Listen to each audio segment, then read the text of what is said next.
Bien. 2, 3. Perfecto. Está grabando. Esto después yo lo comprimo y se lo subo al Telegram. Ahora, y ustedes ya redacten, aprendan a redactar. Todo esto es redactando. ¿Entienden? Al final van a hacer un documento igual. Porque lo que quiero es que salgan chalingue en eso. Estén despiertos, abiertos a la investigación. Eso es fundamental en el ingeniero. Porque esto que estamos estudiando todos los días se modifica, no está igual. Todos los días. Y ustedes tienen que estar preparados, ¿no es cierto? Y la preparación no es que yo lo sé, hay que escribir. Hay que redactar informes. En nuestras actividades, como ingenieros, nos exigen. Ingeniero, pase por un informe de esto. Y no, es para mañana, es ese ratingo. Hay que aprender a redactar. Escriban, ¿está bien? Por eso que yo los obligo a hacer apuntes. ¿No? Entonces, además que estudian, porque están para escribir hay que estudiar, ¿no? Hay que leer libros. Para escribir hay que leer. Y eso tiene que ser un hábito para nosotros. Un hábito. Todos los días. Por eso es que todos los días, media hora mínimo. De lunes a viernes, de lunes a sábado. Descansamos el domingo. ¿No? Eso es. Y si le han pelado un día de la semana, por ejemplo, no pudieron el jueves, bueno, lo reemplazan el jueves por el domingo y el problema de ustedes, ¿no? Son 6 días a la semana. Lo pueden usar el domingo para reemplazar el día que no hicieron, de esa semana, no de otra, de esa. Porque para todo tiene que ser lo mismo. Entonces vamos a empezar hablando de estos conceptos. ¿Qué es la geodesia? ¿Y por qué la geodesia? Fíjense, después del concepto vamos a entender por qué. Ciencia que trata la determinación de las dimensiones exactas y forma de la Tierra, fíjense. Y de la localización de puntos sobre la superficie. Ya lo dijo todo. Esa es la geodesia. Entonces, a través de la geodesia nosotros determinamos puntos. Aquí, acá, ¿no es cierto? Aquí se ha producido un fenómeno. ¿Dónde? ¿Dónde está? Tiene coordenadas, tiene todo. Entonces, a partir de la geodesia nosotros vamos a ver que aparecen los famosos geoides. Y a partir de los geoides, ¿no? Los satélites nos determinan ubicación. Ahora la tecnología, ¿no? Ya con la tecnología podemos determinar un punto exacto. Y además podemos hacer informes gráficos, ¿no? En un sistema de información geográfica. Entonces, la importancia para nuestro caso de la geodesia es entender cómo es que se logra obtener una ubicación en un punto de la Tierra. Esa es la importancia, ¿no? Para nosotros. Seguramente los que hacen carreteras, los ingenieros que hacen túneles, ¿no? Tendrán que estudiarlo más a fondo, porque ahí no le pueden pelar 1 milímetro, ¿no? En fin, nosotros podemos hablar de centímetros o metros, dentro de 1 metro, ¿no es cierto? No necesitamos ser tan exactos en una ubicación. ¿Y qué estudia la astronomía? Porque está ligado. Fíjese, la palabra astronomía proviene de 2 vocablos. Astrón, que quiere decir estrella, y nomos, que quiere decir ley. Por tanto, la astronomía es una ciencia que trata del universo y estudia el movimiento, estructura, origen y desarrollo de los cuerpos celestes. Esa es la astronomía. Estudiar los movimientos de los cuerpos celestes y todo eso. Bueno, no nos interesa ser astrónomos, nos interesa de la astronomía algo. ¿Qué nos interesa? Nos interesa de la astronomía la posición de la Tierra en determinadas épocas para saber pues, cuándo va a llover, cuándo hace calor, cuándo viene la época seca, cuándo vienen las épocas de lluvia. Y eso, ¿cómo lo vamos a saber? A saber el movimiento de la Tierra. La Tierra es un astro dentro de la astronomía, que se mueve. Y vamos a usar conceptos de la astronomía como, por ejemplo, la posición aparente del Sol. Son conceptos de la astronomía que nos informan acerca de cómo está evolucionando las épocas del tiempo. Y eso es lo que vemos, fíjense acá. Ya estamos mezclando las dos cosas, la astronomía,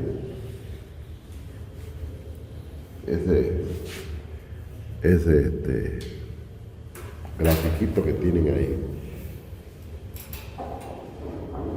¿Cómo es eso? Es importante entender las épocas del año. Ahorita estamos nosotros en invierno, ¿no es cierto? Sabemos que estamos en invierno.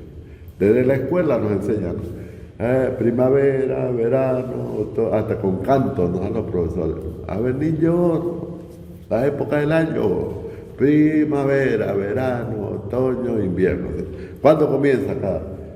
No, hay fechas aproximadas. Eso es no es tan variable, pero varía de un año a otro. Por ejemplo, el verano, la primavera comienza el 21 de diciembre, de septiembre, para nosotros. Y para los gringos que están en el norte, quiere decir que la Tierra tiene dos hemisferios, ¿no es cierto? Uno norte y uno sur, así como está ahí. Hemisferio norte arriba, claro, hemisferio norte arriba y hemisferio sur abajo, ¿no? Norte arriba y sur abajo. Y aparentemente la Tierra es circular, pero no es así, no es como un globo perfectamente circular, es achatada, ¿no? O sea que se abre en el ecuador, se ensancha y se achata en los polos. Por eso se llama geoide. La forma geodésica es geoide, no es una esfera, ¿no? Por eso me van a escuchar hablar más adelante de geoide. El geoide de la NASA, por ejemplo, o el geoide de los chinos, ¿ves? O el geoide de los europeos. Cada país tiene su sistema de... Eso es por los satélites. Ya vamos a hablar más adelante de eso, no se preocupen. Vamos a hablar de eso. Centrémonos en esto por ahora. Entonces la Tierra está dividida en dos hemisferios. Hemisferio sur hacia abajo, hemisferio norte hacia arriba. Y el plano que divide a los dos hemisferios se llama ecuador. Ahí está. Es un plano, como un cuchillo que pasamos. Definimos un plano de corte. Ese plano divide a la Tierra en dos hemisferios, norte y sur. Ya sabemos que es el ecuador. En este momento, el Sol todavía está en el norte. Fíjense lo que estoy hablando de posición del Sol. El Sol todavía está en el norte, digo ahorita. O sea, está en el hemisferio norte, ¿no? Pero está viniendo hacia el sur. Bien, lo que les estoy diciendo, bien, está viniendo. ¿Cómo eso quiere decir que el Sol va y viene? Ese se llama movimiento aparente. Aparente quiere decir que nosotros observamos al Sol respecto de la posición nuestra. ¿Ves? Nosotros somos un observador y nos ponemos todos los días a ver al Sol cuando sale. A ver, ¿dónde está el norte? El norte está acá, ¿no es cierto? Y el sur está acá. El este está acá, ¿no? Y el oeste está a mi espalda. Entonces, si somos observadores todos los días, vamos a ver que el Sol nace en el este, así, y se pone en el oeste. Pero al otro día nace igual en el este, pero ya no en el mismo punto, un poquito más acá, y así está. Después un poquito más acá, y así está. Así está. Pero llega hasta un punto máximo y de ahí se vuelve otra vez. Así. De este a ver. Todos los días. Llega a otro punto máximo y otra vez hace lo mismo. ¿Ves? se va hacia el norte y después hacia el sur. En este momento está volviendo, viene del norte, en este momento. Si ustedes lo ven, al sol sale la línea recta, o sea, la recta de nosotros, si miramos hacia arriba, hay una recta, ¿no? Una recta vertical a nosotros. Eso se llama el cénit nuestro. Estoy parado donde esté parado siempre veo una línea recta, ¿no? Que en teoría esa línea llega hasta el centro de la Tierra, el centro y pasa por. Es el centro, ¿no? Sí, donde esté parado siempre ahora es el centro, siempre. Entonces, de donde esté yo siempre voy a ver eso. Si estoy en el medio norte, igual lo voy a ver donde esté, en cualquier punto. ¿Está bien? Entonces, en este caso yo estoy en el sur, en Bolivia, porque los bolivianos estamos en el sur, en el hemisferio sur. ¿Cierto? Ahí está. Pero igual lo vemos al sol, igual tenemos un horizonte, ¿no? Un horizonte, pues. Ahí está nuestro horizonte, es un plano horizontal nuestro. Y lo vemos que ahí sale el sol. Todos los días. Sale y entra, pero se va moviendo en este momento de norte a sur. Y llega a un tope, de ahí no pasa y vuelve otra vez. Del sur a norte. Pasa el Ecuador y así está. De norte pasa el Ecuador y así está.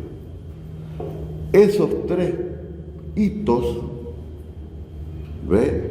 Cuando pasa el Ecuador, le dije que el Ecuador es un plano, ¿no? Un plano, en este caso va a ser un plano vertical, ¿no? Que parte el hemisferio norte con el hemisferio sur. ¿No es cierto? Entonces ocurre de que el sol cruza esos planos. Ahorita está viniendo del norte hacia el sur y no ha cruzado el plano del Ecuador. Todavía no lo ha cruzado.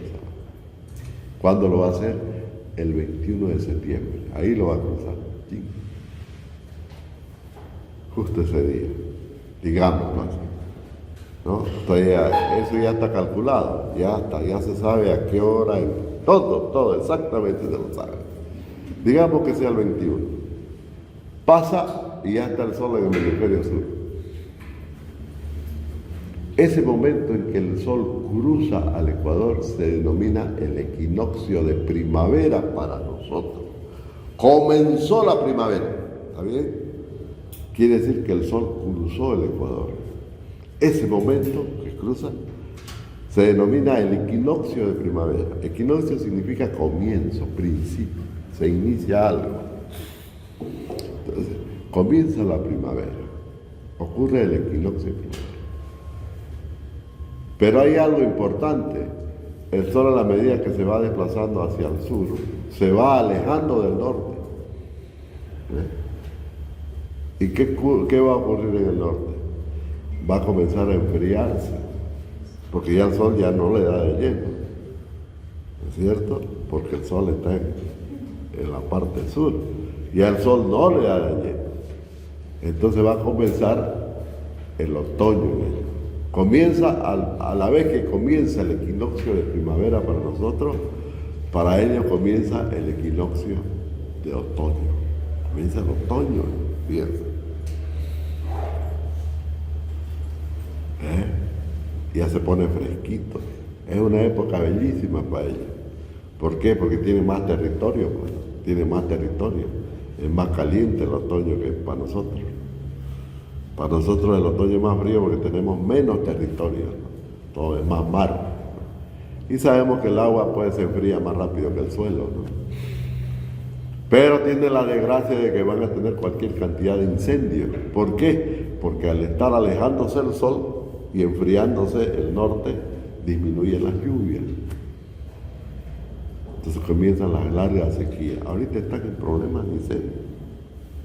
California, ya comienza el infierno en California. Y más allácito las lluvias.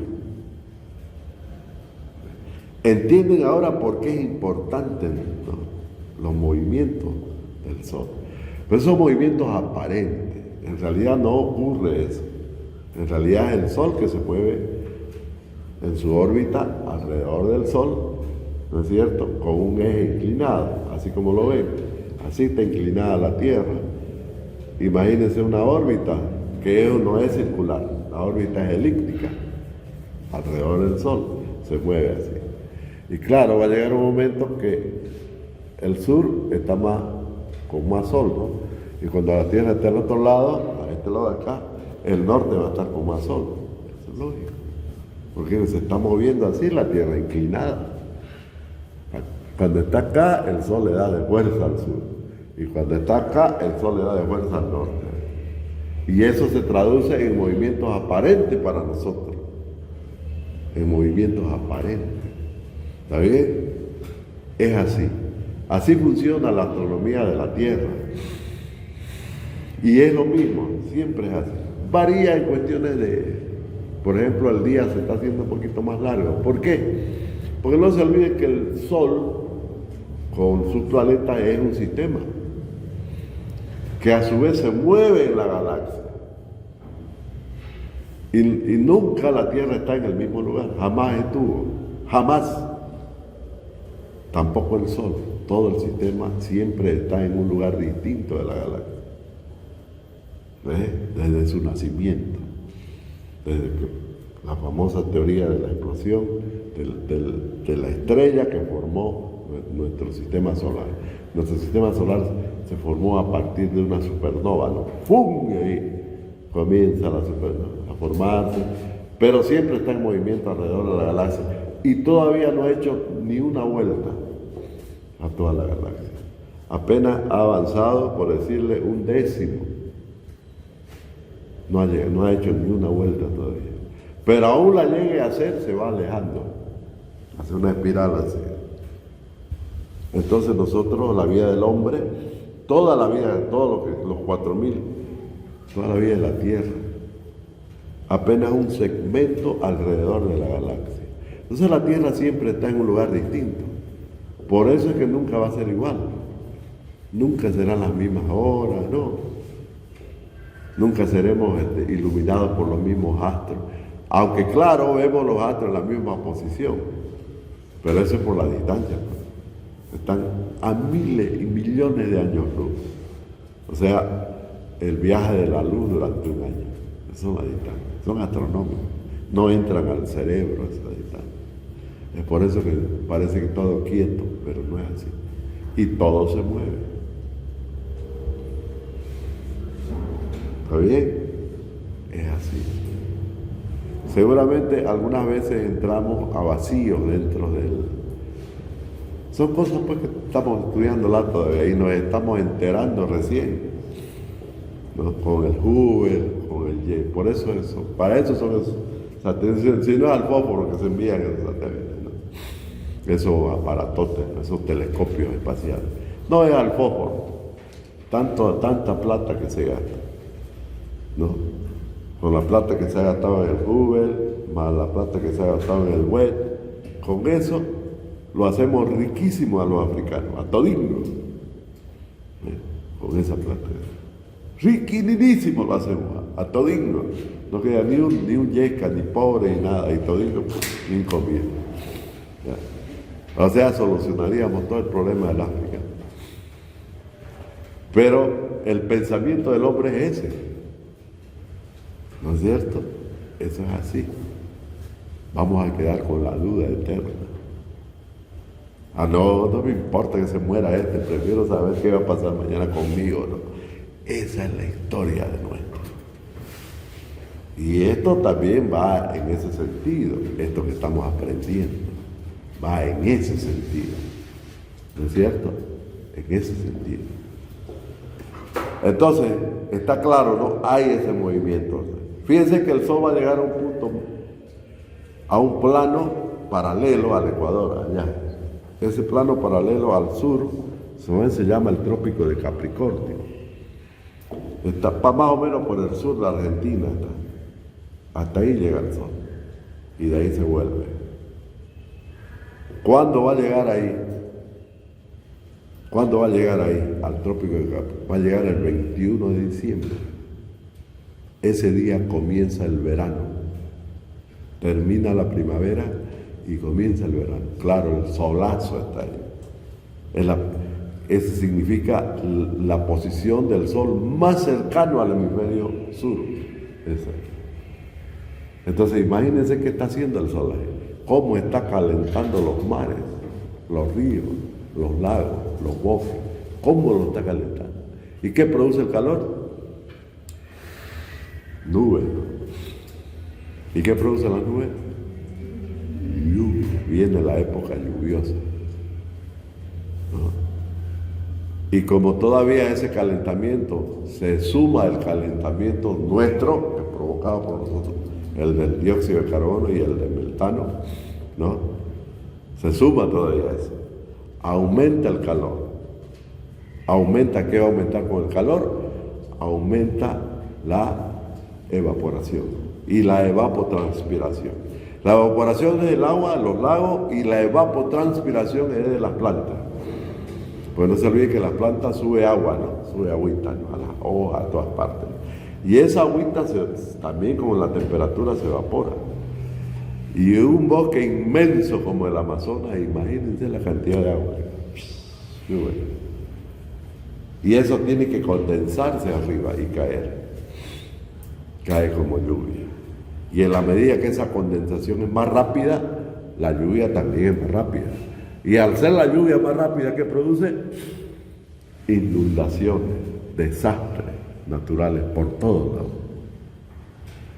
O sea, hay una concentración en menos tiempo de precipitaciones. ¿Ok? Así de sencillo. Entonces llega el sol allá y comienza toca el trópico de Capricornio y ya sabemos que ese día va a ser el 21 de diciembre y comienza el verano, el día más caluroso del hemisferio sur. De ahí otra vez va a volver, comienza a volver otra vez. Se va alejando, sigue todavía en el hemisferio norte y otra vez va a cruzar el Ecuador. ¿Cuándo lo va a cruzar el Ecuador? El 21 de marzo. Comienza el otoño para nosotros. Y para los de allá viene la primavera. El equinoccio de primavera para el hemisferio norte y el equinoccio de otoño para nosotros, para el hemisferio sur. Y sigue, va a seguir hasta un plano paralelo allá en el norte, que se llama el trópico de Cáncer, ese plano paralelo al Ecuador, pero allá en el norte. Ese ya pasa por el Caribe, por medio golfo, por ahí está. Por eso son los huracanes. Y además que está encerrado el golfo, no tiene posibilidades. Y tierra por todos lados. Entonces imagínense la concentración de energía del sol, justo en ese día, ¿no? Cuando nosotros es invierno, para ellos comienza el verano. El día más caluroso del año, para nosotros el día más frío. Claro, porque está más lejos, ¿no? Está en el trópico de Cáncer. Allá lejísimo nosotros, allá está el sol. ¿No es cierto? Ese día para ellos es verano. ¿No? Y fíjense qué es lo que va a calentar el sol. Tremendo. ¿No?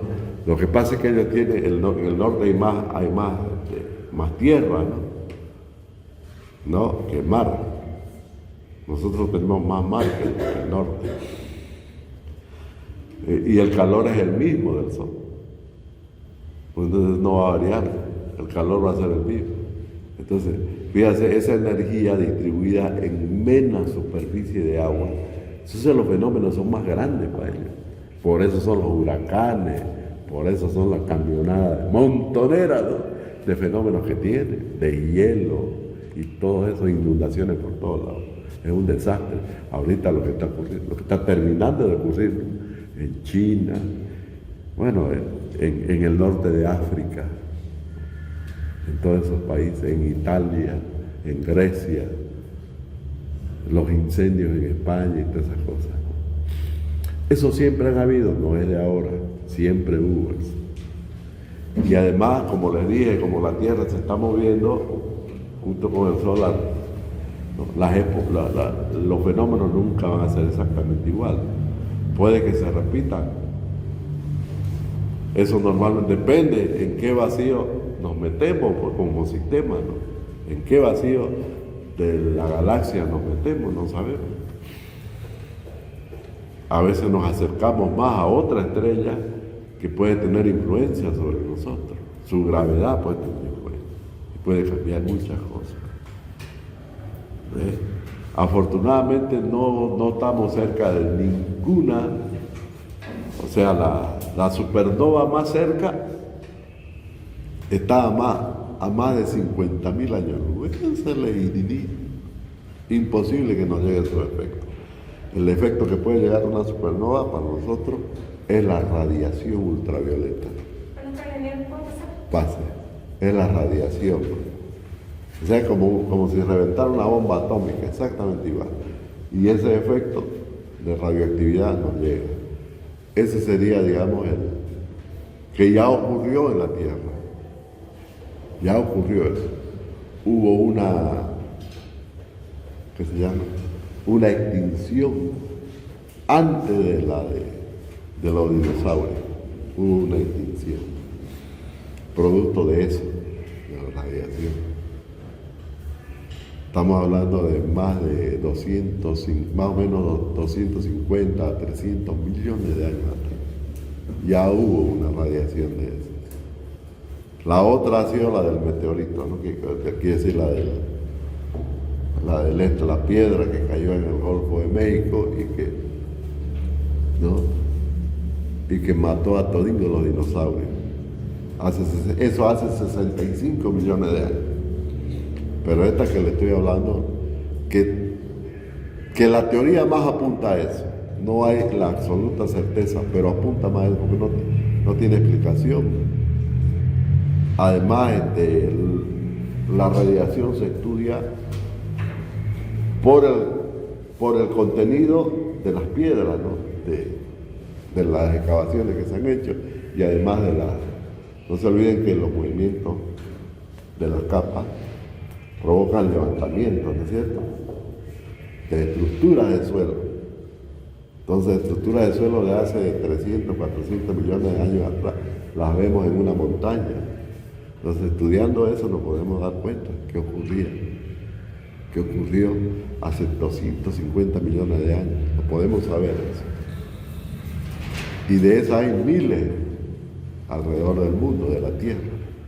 Ya vamos a hablar de los movimientos, de qué provoca ese movimiento. ¿Está bien?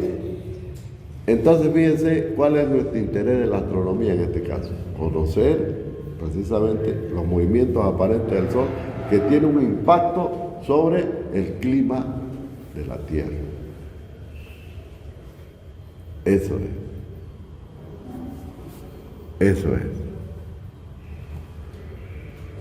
Estamos grabando, está bien.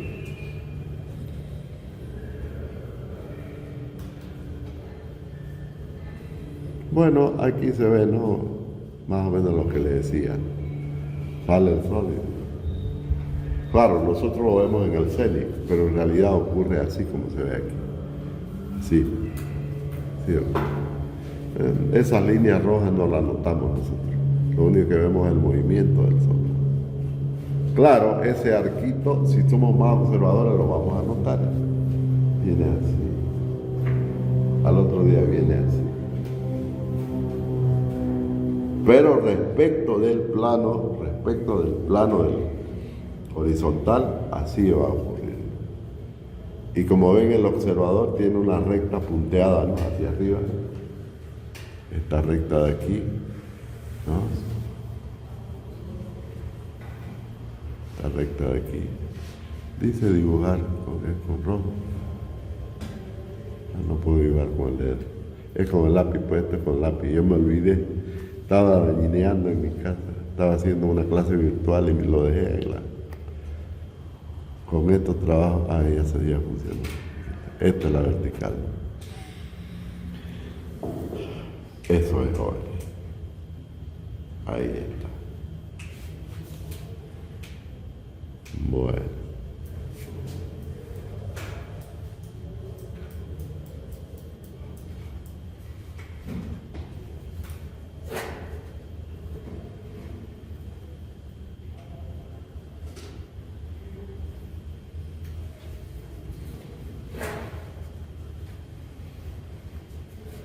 Esto es lo mismo. Es lo mismo, visto de distintos hemisferios, del hemisferio sur o del hemisferio norte. Esto normalmente se los paso yo en un documento PDF para que tomen sus apuntes. Bueno, vamos a los conceptos de hidrología. Lo que vimos es geodesia y astronomía. Un poquito, pero es muy importante la importancia de ese conceptito, que es simple. No hemos llegado a los astros. No, ya no nos interesa por eso, solamente de lo nuestro, la tierra. Bien, cuando llueve, sabemos que la lluvia provoca escurrimiento sobre la superficie del suelo. Ese escurrimiento sobre la superficie del suelo le llamamos escorrentía, ¿ok? El término correcto que se usa en hidrología, esto es parte de la hidrología. Ya han estudiado hidrología, ¿no es cierto? Eso me dijo el ingeniero Germán Palenque. Son hichis para hidrología. Buenísimos son. Han estudiado hidrología. ¿Cómo fue? Levante la mano que no ha visto hidrología. Casi todito. Bueno, es buenísimo el profesor. Es experto en hidrología hidráulica. Se llama el ingeniero hidráulico. Capísimo. Ahí es chiquitín, pero capo, inteligentísimo. Bueno, la hidrología es el estudio del movimiento de las aguas en el planeta. Esa es la hidrología. El estudio del movimiento de las aguas en el planeta. Fíjense, cómo se mueven las aguas. Y ese movimiento no solamente hace referencia al movimiento del agua líquida, también en todas sus formas. ¿No? El agua como vapor, o el agua como de hielo, etc. Esa es la hidrología. Cómo se mueven las aguas. ¿Ok?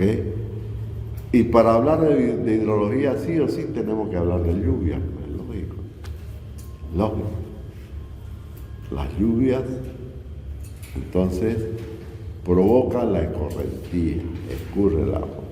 Y esta, a su vez, la escorrentía se acumula, se va acumulando. ¿Dónde se acumula? En las zonas más bajas, ¿cierto? Ahí se va acumulando.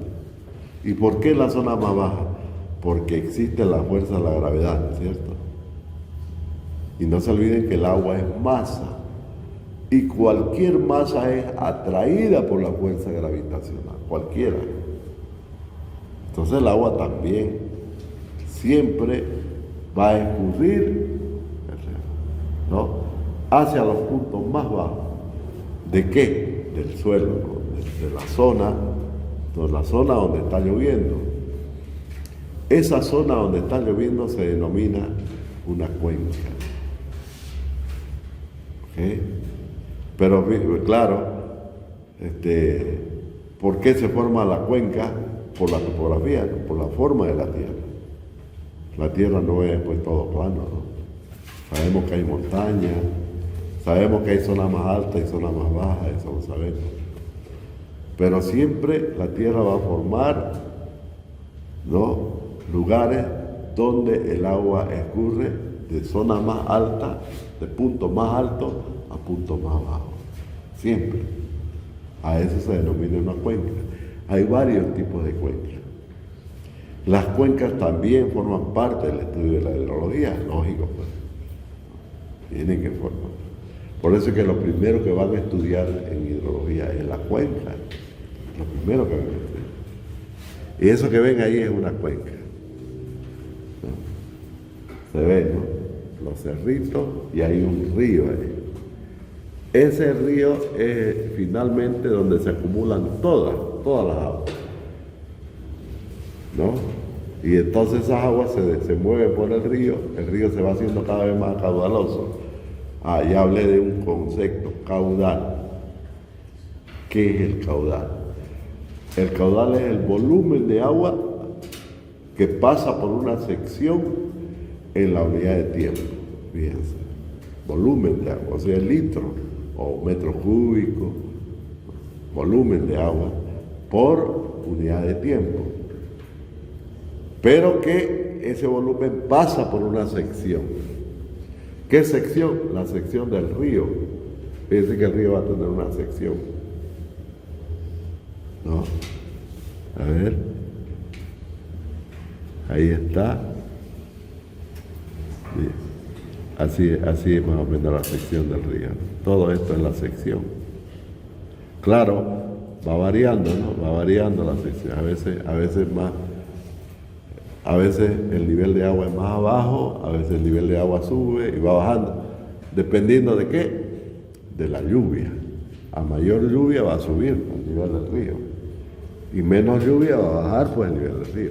Entonces la sección también es variable. Por eso es que decimos que el caudal varía, ¿no?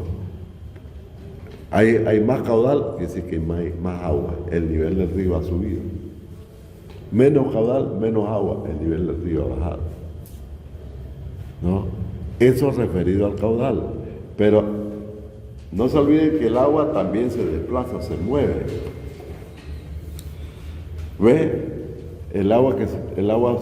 Si hacemos un perfil de esto, o sea, cómo van moviéndose las secciones hacia abajo, ¿no? A esto nosotros le llamamos pendiente. Mientras más pendiente el río, la velocidad es más rápida, o sea, más fuerte es el agua, porque el desplazamiento es más rápido. El caudal se viene con más fuerza. Y mientras más fuerza es, más impacto. En cambio, cuando es menos la pendiente, el agua es más lerda. El caudal provoca menos impacto. ¿Se dan cuenta, no? Cómo el movimiento de la agua es muy importante, importantísimo, ¿no? Sobre todo para saber definir, por ejemplo, uso de tierra, uso de suelo. A ver, los ingenieros ambientales, vayan a clasificarme estos suelos, a ver, ¿para qué sería? Tienen que estudiar todo esto, ver si son inundadizos, si no son inundadizos, ¿no? ¿Qué pasa en la época seca? ¿No? Pero además, un suelo, una cuenca, tiene su propia naturaleza, su propia ecología. ¿Saben lo que es ecología? No me van a decir que no saben. ¿Qué es ecología? Ecología.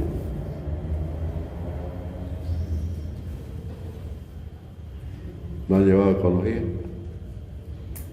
Levante la mano el que no haya llevado ecología. Levante la mano. Ecosistemas.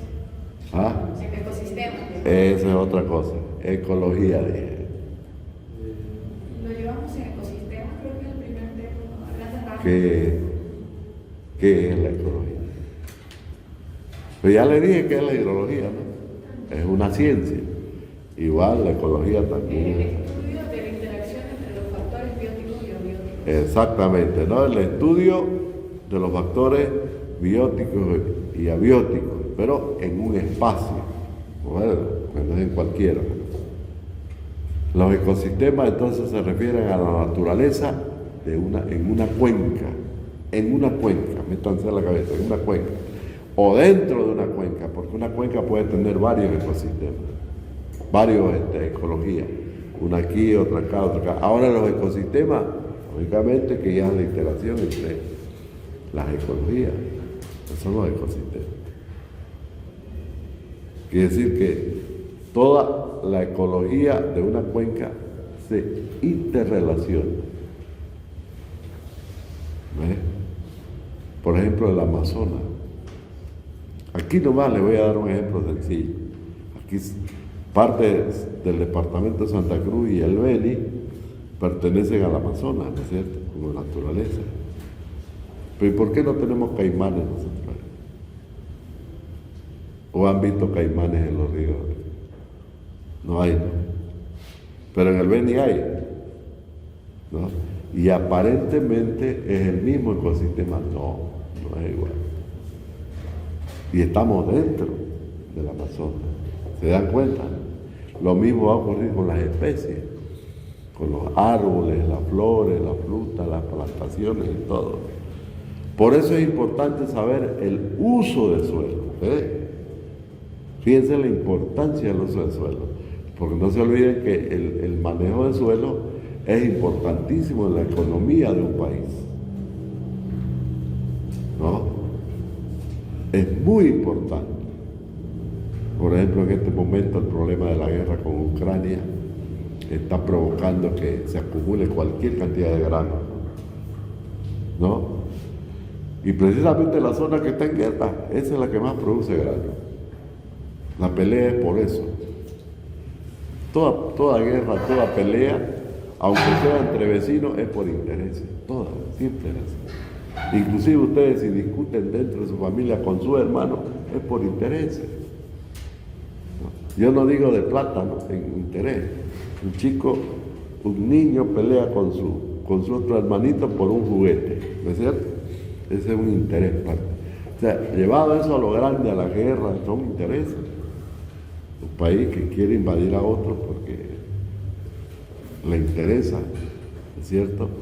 Le interesa adquirir algo para él.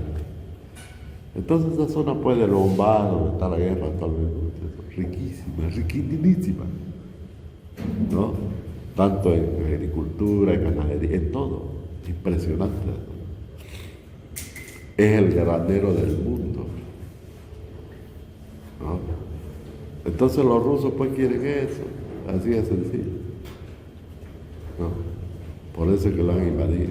Ya le invadieron Crimea, que Crimea tiene muchísimos minerales, además un puerto estratégico, una zona bien estratégica, dentro del comercio que hay ahí. Ya no vamos a comer esto tanto, ya no comimos esto, ya no hacemos lo mismo con esto. Y pasado mañana lo hacemos así lo van a tener. Entonces, ese es el problema de la guerra. Siempre es así. Siempre fueron las guerras así y van a ser así. Todas las controversias son por intereses. ¿Está bien? Cuando un asesino mata a una persona, ¿no? Porque le debía $100,000. Es un interés. Porque si no le debe, no pasaba nada, ¿no es cierto? O le debía, o le dio para que venda 5 kilos y resulta que se la guardó la plata. ¿No ves? Siempre hay controversia y es por el interés. No crean que viene nomás porque los ocheos, no. Los ocheos sin que no lleven a un interés no tienen relevancia, ¿no es cierto? Es así. Bueno, ya me desvié del tema, pero son importantes porque eso también hace impacto, ¿no? También hacen impacto. Además, los estados, las ecologías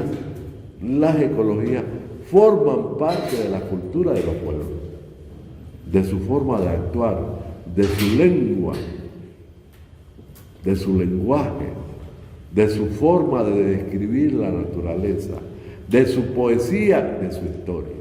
Fíjense, toda ecología forma parte de eso. Pero fíjense la importancia del estudio de la ecología, ¿no? Y yo le estoy hablando de un solo factor, que es el uso del suelo. Nosotros como ingenieros ambientales tenemos que intervenir en eso, siempre. Porque somos ¿a quién le compete más eso? No es a los economistas, no saben nada de eso, ni idea. No saben del desarrollo de la cultura, saben de eso. Los ingenieros industriales tampoco, ellos se dedican a hacer industria y listo. No saben ni idea de lo que es el ecosistema, de los impactos. Los ingenieros civiles, ni idea porque ellos se dedican a hacer carreteras, más bien destruyen. Pero por necesidad. porque una carretera es fundamental dentro de la producción. Claro que hay que hacerlo con sostenibilidad. Ya vamos a hablar de esos términos de sostenibilidad, que tienen que ver con los impactos. ¿Ves? Entonces, ¿quién es el llamado? Yo, ingeniero ambiental, ¿no es cierto? La ingeniería ambiental. Él lo conoce todo. Todingo los demás son sus ayudos. Todingo los demás van a actuar, pero como ayudantes. Vos me vas a decir, vos me vas a calcular cuánto va a costar, vos me vas a calcular cuántas carreteras necesito acá, vos me vas a esto. Todingo los demás son sus ayudantes. Tenemos que entender eso, tenemos que estudiarlo y a fondo, porque forma parte del medio ambiente. Así es sencillo. Tenemos que dominar los sistemas de información geográfica. Y fíjense, redactar. Pues todo lo que escriban tienen que entenderse, tiene que... No es así, no es así. Siempre vamos a hablar del medio ambiente si existe el hombre en ese medio. ¿Ves? ¿Está bien? Es así. Porque el medio ambiente, ¿para quién es? Para nosotros. Para nosotros. Para la preservación de la raza. Para la vida. Cuando hablamos de vida, estamos hablando del mayor valor que tiene un pueblo. La vida de las personas, la vida del hombre. Y después viene la vida de los demás. Porque si el hombre se extingue, desaparece con él el medio ambiente, como una estrella muerta ahí en el universo. Pero están los animalitos y todo, no, pero no tienen pues lo que tenemos nosotros, ¿no? Como, eso es lo que nos diferencia como humanos, es el raciocinio, ¿no? No estoy diciendo sentimientos y todas esas cosas, porque los perritos sienten, ¿no? Hasta lloran cuando nosotros nos vamos. No estoy diciendo eso. Es raciocinio. Los únicos seres en el planeta que tienen esa capacidad somos nosotros. ¿No es cierto? Somos nosotros. Entonces, alrededor de nosotros se ha creado, y nosotros mismos hemos creado estas cosas. Somos los únicos capaces de hacer cosas que la naturaleza no ha hecho. Somos los únicos. Todos los barbijos lo hemos hecho nosotros, ¿no? Entonces, fíjense la gran diferencia que va a haber. Y en las ecologías, en los sistemas ecológicos, si no está el hombre, no hay medio ambiente. Sencillamente un sistema ecológico. Bueno, entonces ahí está el agua. Porque si no hay agua también es un desierto, ¿no es cierto? Las zonas que no llueven son desérticas.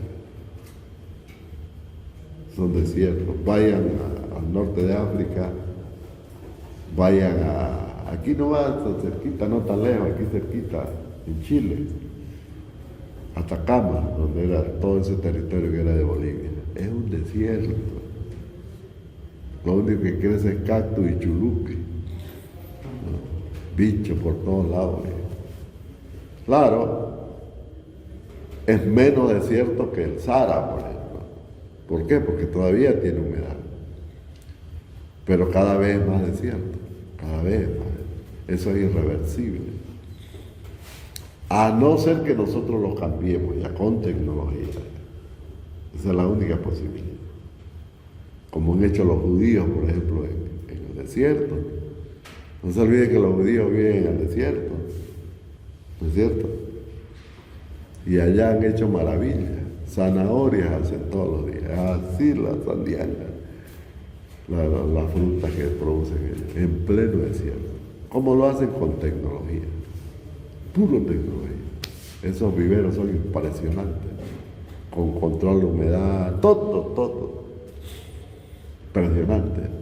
Hacen lechuga, hacen tomate, lo que les da la gana, pero es puro tecnología. ¿no? El agua la reciclan, la sacan del mar, hacen ósmosis inversa, ¿no? Para potabilizarla y de ahí la distribuyen, ¿no? Después esas aguas van y las desechan, ¿no? Ya vamos a hablar de todo eso. Eso es contaminación también, agua contaminada. Pero esa agua contaminada la descontaminan allá y la vuelven otra vez, la vuelven potable. O sea que no pierden las aguas, no las botan. Claro, pues si el agua se inversa es carísima. Recuperar el agua, primero que tienen que hacerlo, ¿no? Tienen que hacerlo. Y al hacerlo recuperan agua. Y esa agua recuperada ya es más fácil potabilizarla que traer del mar, ¿me entienden?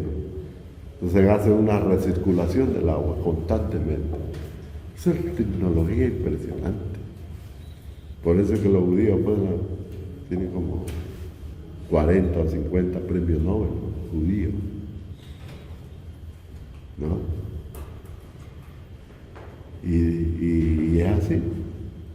Un país poderosísimo, riquísimo y no tienen nada. Creo que tienen petróleo, no sé, ¿no? Pero no tienen nada. Es cierto, es así, ¿no?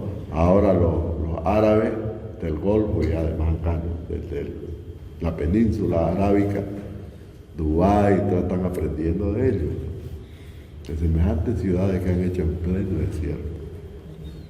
Todavía se atreven a hacer en el mar, edificios en el mar, ahí. Ese es Dubái. Un desierto impresionante. Y ahí está, un paraíso. Pero es tecnológico, ¿no? Ustedes ven, es una tecnología impresionante en todo. Eso lo han aprendido ellos los judíos. ¿Por qué? Cualquier cantidad de plata les entra por turismo. Todos los millonarios allá. Una noche de hotel no vale menos de $1,000. ¿Quién puede pagar eso? El que tiene, pues, ¿no es cierto? El que tiene plata, ese puede pagar. Y hay montoneras de millonarios en el mundo que van. Y gente como que quiere también, ¿no? Cualquiera de ustedes puede juntar su pesito y se va para allá, ¿no? A ver esas maravillas tecnológicas, porque todo es tecnología. No hay naturaleza ya como la conocemos, como los bosques bellísimos que tenemos nosotros acá, ¿no? Como todas esas cosas que todavía podemos ver y que tenemos que cuidar. Bueno, jóvenes, sigamos.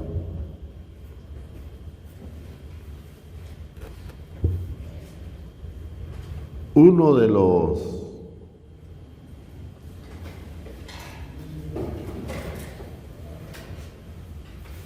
los conceptos fundamentales en la hidrología es el ciclo del agua. Como estamos hablando de movimiento, eso se ajusta o se sujeta a lo que se denomina el ciclo del agua. Si hacemos seguimiento a una gotita de agua, a ver, sigámosla, vámonos detrás de esa gotita. No podemos decir cuándo y dónde se generó, no lo podemos decir en una cuenca, porque todo está en movimiento perpetuo, constante. Precisamente por los movimientos, ¿no? del aparente del Sol, que en realidad es la Tierra, ¿no? Porque si no hay cambio térmico, si no hay modificación en la energía, no habría movimiento. Pero hay. Es por eso que se da el movimiento. Ya comienza la época de lluvia, porque el sol está viniendo. Ya lo estamos esperando también. Entonces, imaginémonos una gota que comienza en el mar, ¿no? Se evapora, el mar es salado, las aguas del mar son saladas, pero la sal está disuelta en el agua. ¿no? Ustedes conocen la molécula de agua, H2O, y la molécula de sal, cloruro de sodio, ¿cierto? Están disueltas la sal en el agua.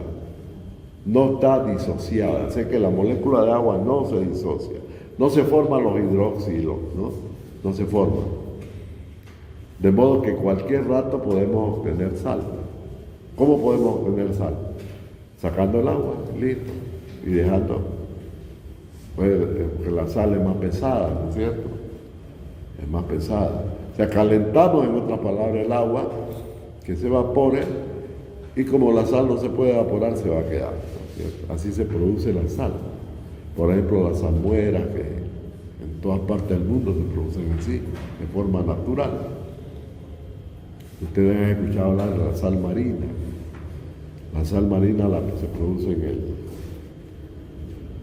más, ¿no? Se produce en el Mediterráneo, porque hay zonas que son medias pantanosas. Entonces llega el sol, además con la luna también impacta sobre las aguas, la atracción de la luna provoca las mareas, baja y sube el agua. Y en épocas calurosas de calor se produce la evaporación y queda la sal. Esa sal con minerales, esa es la sal marina, que se dice es mucho mejor que la sal común, la sal pura que tenemos acá en los cerros, ¿no? Esa sal que se ha producido en los cerros es de millones de años atrás, producto de eso eran lagos, ¿no? Con seguridad que eran lagos salados, ¿no? Que con los movimientos de la tierra se han producido, ¿no? Cambios y han quedado en la sal, ¿no? Se va el agua pero queda la sal. Bueno, lo mismo va a ocurrir acá, ¿no? El sol calienta la superficie del agua del mar y se evapora, sube la gotita, sube, ¿no? El vapor de agua, y a los 10 metros hasta ahí le acompaña la sal, no puede más por pesada, ¿no? Entonces queda el vapor solito, y ahí está, ese es el que forma las nubes. Y la nube se va a venir al continente producto del viento. Ahí están las flechitas azules, ¿no? Ahí las flechitas azules mueven esas nubes que se están condensando. ¿Cómo se condensa la nube? Se condensa alrededor de una partícula de polvo. Fíjense. Los vientos generan polvo y, ¿no? Partículas suspendidas que se van arriba. Y como siempre el suelo tiene fíjense, las corrientes son positivas y negativas, ¿no? Siempre el suelo es negativo. La partícula del suelo siempre es negativa, mientras que la partícula de agua es positiva, ¿no? Por eso es que los rayos, bueno, en realidad los rayos suben, no bajan, va de menos a más. Entonces esa partícula que sube allá atrae partículas de agua, H2O, en vapor, y ahí se va produciendo la condensación, ahí se va a condensar. Cuando esa partícula con agua ha adquirido el peso suficiente para caer, ahí se produce la lluvia, ahí se produce la gota, ¿no? ¿Y esa gota dónde va a caer? Va a caer en el suelo. Claro, algunas quedarán en el mar, pero la mayoría porque se van a ir, ¿no? Esa nube se va a ir con el viento. Sí o sí el viento la va a llevar. Y el viento también lo produce el sol, el calor del sol, también. Vamos a hablar después de eso, cómo lo produce.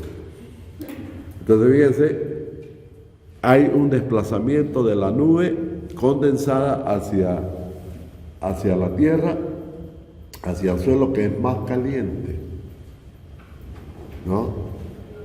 Y obviamente aumenta la temperatura y la gota empieza a formarse con más peso, hacerse más grande, y ahí se produce la lluvia. Ya no puede estar ahí suspendida, ya por la gravedad tiene que caer, sí, así. Ahí viene la gota de lluvia. Esa gotita por escorrentía se va a ir formando arroyos.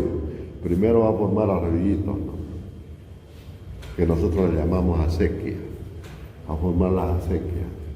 Un arroyito más pequeño, ese arroyito pequeño va a fluir en otro más grande y así se va a ir desplazando hasta llegar al río, ¿no? que está aquí, ¿no? También puede llegar al lago, también, ¿no? Se va a la zona más baja. Y ese río va formando, pues se va formando cada vez con todas las gotas y esa gotita dentro del río se va, otra vez regresa al mar. Otra vez regresa al mar. Eso que subió como vapor, regresa al mar. Pero mucha de esa también se infiltra por entre el suelo. Pues no se olviden que el suelo es poroso. Cuando comienza la lluvia, se da la mayor infiltración. ¿Por qué? Porque no hay saturación de agua. El suelo está todavía sin saturarse de agua. La saturación se va a dar cuando todos los poros del suelo se llenen de agua. Y eso es lo peligroso, eso es lo que provoca las inundaciones, porque ya no permite infiltración, ¿no es cierto? Entonces todo lo que ocurre nomás con fuerza. Es por eso que se dan más las inundaciones. Porque después de una hora y media, bueno, depende del tipo de suelo, viene la saturación. Se saturan los suelos con agua y ya no permite la infiltración. Es por eso la importancia de los bosques, por ejemplo. Fíjense, un suelo boscoso no hay problema de saturación, ¿no? ¿Por qué? Porque además frena, ¿no es cierto? Frena el agua. Un suelo que tenga bosque, que tenga plantación, que tenga todo eso, frena el agua, ¿no? Y evita que se produzca la saturación del suelo. Fíjense la importancia del manejo del suelo. Tiene muchísimo que ver, muchos aspectos, muchísimo. No es nomás decir, aquí siempre sembré papa, no es. Hay que verlo. Fíjense que los problemas de tierra también vienen por intereses. Siempre es así. Ha habido guerras y todo por tierra. Y siguen habiendo y van a seguir habiendo. Hasta que la tierra deje de ser un activo importante, ¿no? Es la única manera que desaparezcan las controversias por tierra, ¿no? Cuando la tierra deje de valer nada. Así de sencillo. Entonces, fíjense, el manejo del suelo está asociado a la economía, está asociado a los impactos, está asociado al medio ambiente, a la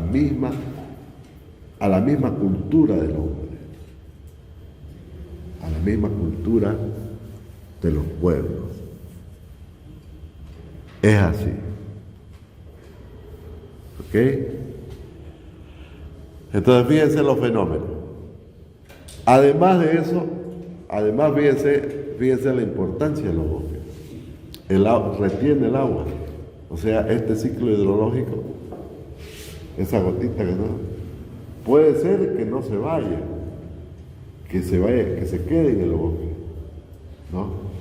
Dándole más tiempo de humedad, ¿no? Más tiempo de vida.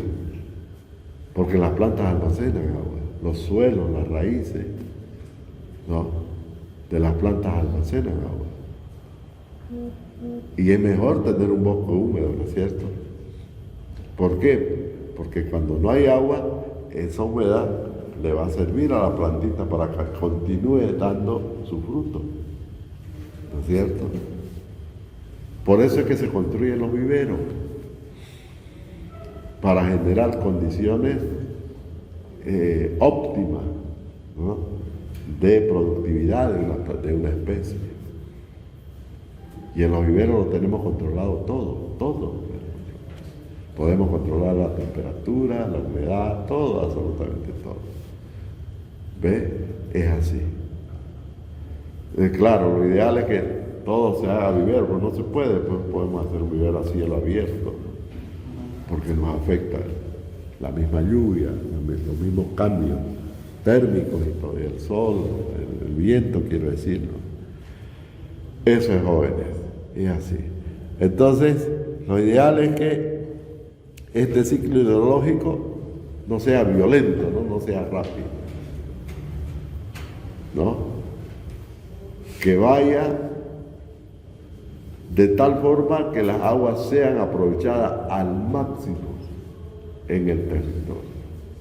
De esa manera vamos a evitar inundaciones, o sea, desastres, ¿no? Y vamos a aprovechar mejor el agua. Vean ustedes, en vez de ser un perjuicio, podemos hacer que sea un beneficio, ¿no? Pero para eso tenemos que hacer planes, planificación de la ecología en la misma ciudad, ¿no? Inclusive hablar de urbanización, cómo tienen que ser las urbanizaciones, cómo tienen que ser las avenidas, las calles, las plazas, cómo tienen que ser las cubiertas de los techos. ¿Ve? Podemos crear condiciones que vayan con la ecología, ¿no? Todo planificado. Lo mismo nuestras acciones, o sea, nuestro trabajo, digamos, ¿no? Nuestra industrialización, nuestra industria igual. Que dice industrias amigables con el medio. Si esos términos no son nomás por añadidura, no, tienen su razón. Y siempre vamos a pensar en eso. Pero fíjense que todo está asociado a la contaminación, todo. Si empezamos a cambiar la naturaleza, por ejemplo, del agua, chao, ya no nos sirve, ¿no? Y el precio de descontaminar es impresionante, ¿no? Es como el juego, ¿no? Arder un bosque es facilito. A ver, apágalo. Facilito, tiene un pucho, ¿no? Pichanga, listo, comiéndolo. A ver, apágalo. Fíjense, ¿no? Cómo es fácil hacerlo, pero el problema es resolverlo después, el problema que trae. Algo parecido ocurre con la contaminación.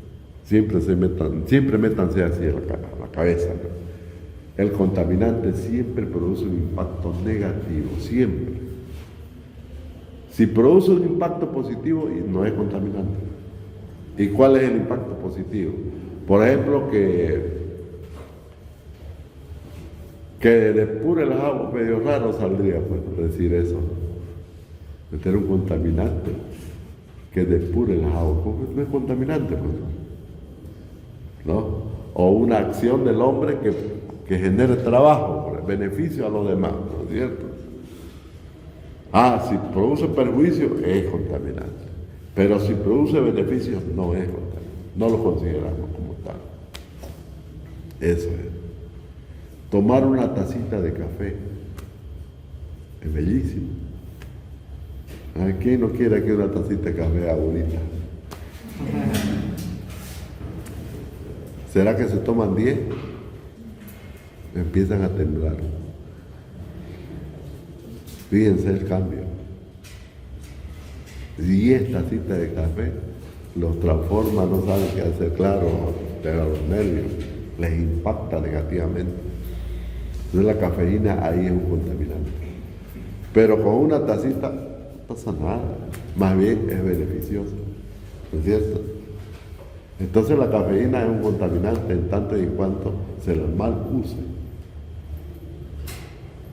Así ocurre con la mayoría de los contaminantes. Bueno, vamos a dejar la clase ahí, jóvenes. Tenemos 1 hora 10 minutos de grabación.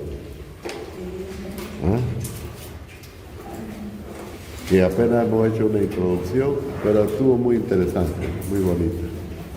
Vamos a parar entonces.